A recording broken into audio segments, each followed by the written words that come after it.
Hello guys, simpleng Pinoy almusal naman ang luluto ko sa video nito. So ako'y bumili ng isang araw ng 50 pesos na dulong. Tapos sa isang bowl, naglagay ako ng puting sibuyas na chinap, isang kusarang cornstarch, paminta, asin, at saka isang itlog. Tapos hinalo-halo ko para mag-blend lahat yung mga ingredients at maging isang mixture sila. Sa pan, nagpainit na ako ng mantika at dalawang kutsara lang ng mixture yung nilagay ko para hindi sila crowded at mabilis maluto. So, ang objective, kailangan mag-golden brown lang yan bago haguin na yan, guys. So, kayo ba'y nakain ng dulong? So, paminsan-minsan kami nabili nito kapag meron akong nakita sa bilihan. Tapos, syempre, ang pinakamasarap na sausawan, sibuyas, pipino, sili, suka, tubig, at saka kunting asukal. Nung nag-golden brown na yan, hinango ko na yung ating pritong dulong, guys. Ayan. So, ilang piraso lang yan.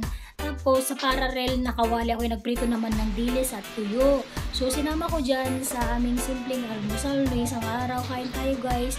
Napakasarap kumain kapag ganito ang almusal. So, simple lang. Pero, panalo na to para sa amin. Thank you, guys, for watching. God bless everyone. Bye!